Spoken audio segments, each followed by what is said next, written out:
All of flames. That crash happened just after 6 o'clock this morning. And Kaylee, I want to show you a map of Deer Valley Airport. It's basically at Deer Valley and 19th Avenue. There are two runways. This is the south runway. It's a little longer. This is the north runway. From what we understand, the pilot was doing touch and goes on the north runway. This would be 7 left. The pilot apparently took off, according to what we're hearing, and this is the down or upwind leg. And to do a touch and go, you would basically do a square like this. And this final, when you turn left here, this is called the base leg to final, and that's where the plane crashed into buildings. It's all buildings before you touch down on the runway here. And we talked to a pilot earlier this morning who said he witnessed this, and he said that the pilot had low altitude, the traffic pattern altitude that all planes must fly in the vicinity of Deer Valley Airport is 2,500 feet. But this pilot said he noticed that the plane was lower than usual and then turned here. And of course, when you're turning base to final, the one thing that pilots concentrate on is keeping your speed up so you don't stall the plane, because if you stall it, there's not enough wind to keep it in the air and the plane basically drops to the ground.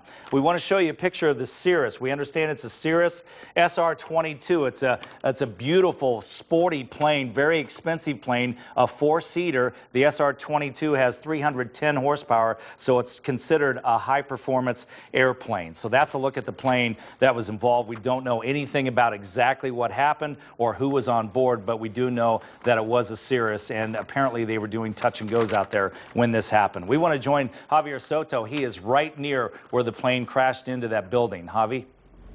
Yeah, good morning, Scott. And as you mentioned, the investigation is still ongoing. It's still very early in the investigation. The FAA will now get in here, as well as the NTSB, to try to determine what caused this crash, but also try to determine who was on board that plane and who was the pilot. As you see, there's nothing left of this wreckage, so they have to first get a tail number and then go from there. But according to Phoenix Fire Department, shortly after 6 o'clock this morning, witnesses reported that this airplane was looping back around. Witnesses reported hearing sputtering, saw some smoke coming from the engine, and then the crash into the citywide pest control building. You see those large flames right there. That's what our helicopter was able to capture. Phoenix Fire says once they were able to finally extinguish those flames, they were able to determine at least one person was killed. They believe that was the pilot. However,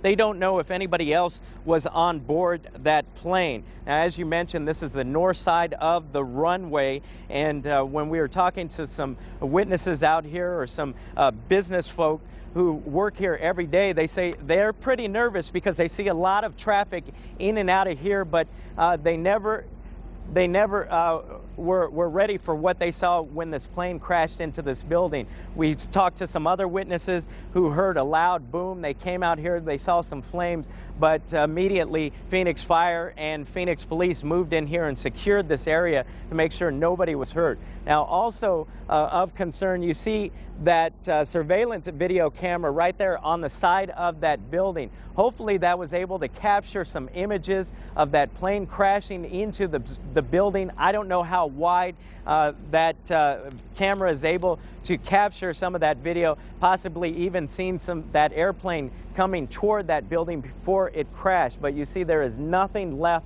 of the single-engine aircraft. We're awaiting the FAA and the NTSB to come in and start their investigation. As we've seen in the past, that could take up to a year to determine what exactly happened to bring that plane down. Javier, I'm getting confirmation that it was in fact a Cirrus SR-22 based on the tail number that folks are getting to us, and based on that information, the registered owner is Magneto Investments Company out of Phoenix. That's all we know. We don't know who the pilot was on board or whether there were passengers, but we do know that information. So, Javi, thanks for what you have out at the scene.